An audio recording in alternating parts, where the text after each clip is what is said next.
Continue our discussion for sentences with multiple clauses, and it covers skills 5 to 6.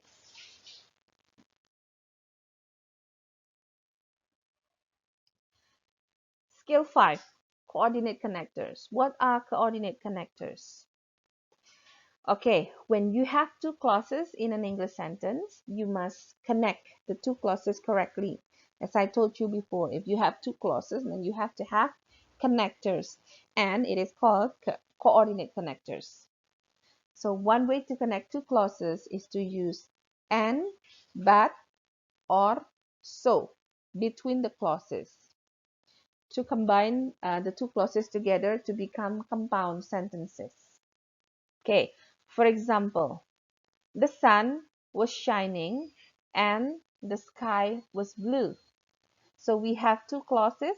The sun was shining and the sky was blue. And it is connected with the connector and. The second example is the sky was blue, but it was very cold. So we have two clauses. The sky was blue and it was very cold, and it is connected with the connector but. Again, it may rain tonight or it may be clear. We have two clauses here. It may rain tonight and it may be clear, and it is connected by a connector or. And the last one, it was raining outside, so I took my umbrella. It has two clauses also. It was raining outside and I took my umbrella, and it is connected and the clauses are connected with so as the connector. As you see here in the example, I give the color coding there to show you that the structure of the two clauses that are combined together using coordinate connector should be in the same structure. So let's take a look at here.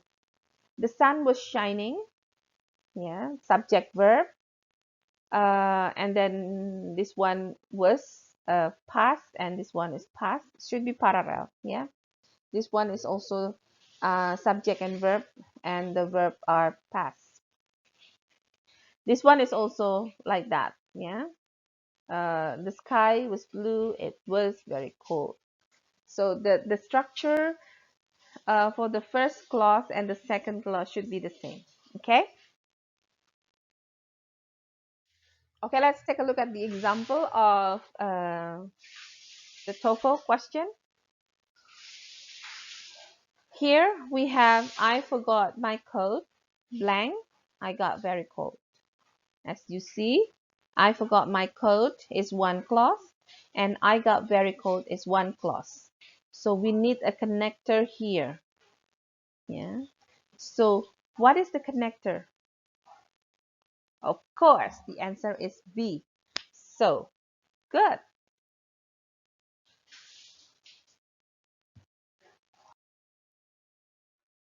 So here are the figure for coordinate connectors. So we have and, but, or, so as the coordinate connectors, and here is the structure. So we have subject verb, one clause, and then coordinate connector and another clause with the subject and verb.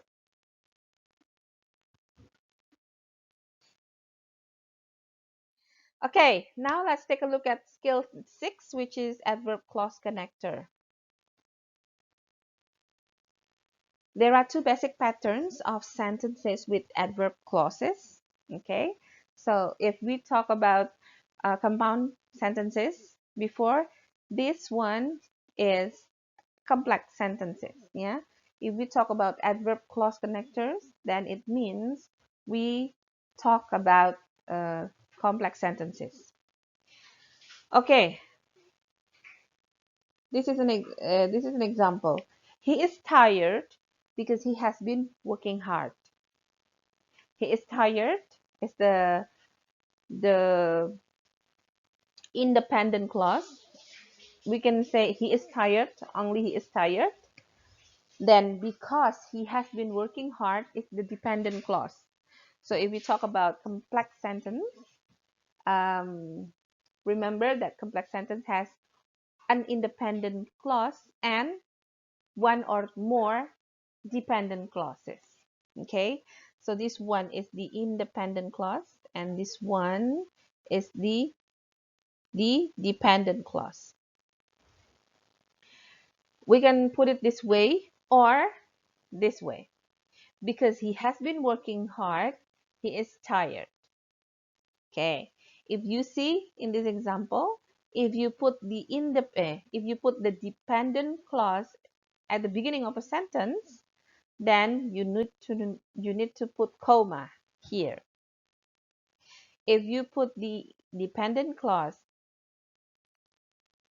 not in the beginning of the sentence, you don't need to put comma before because.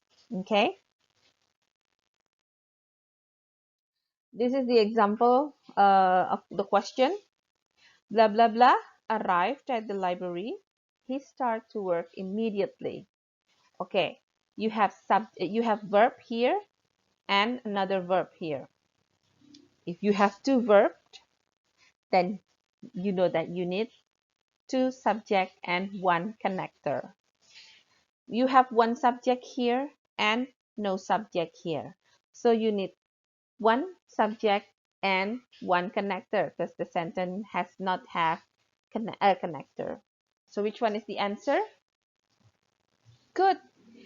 After the students, D, because after is the connector and the student is the subject.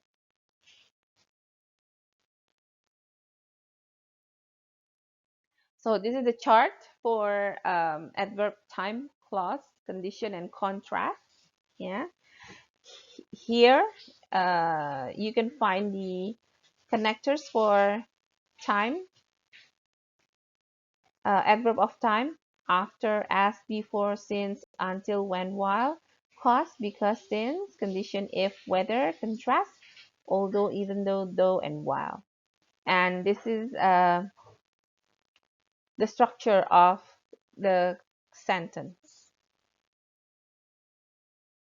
Okay, guys, that's all my explanation for TOEFL skills 1 to 6 for structure questions.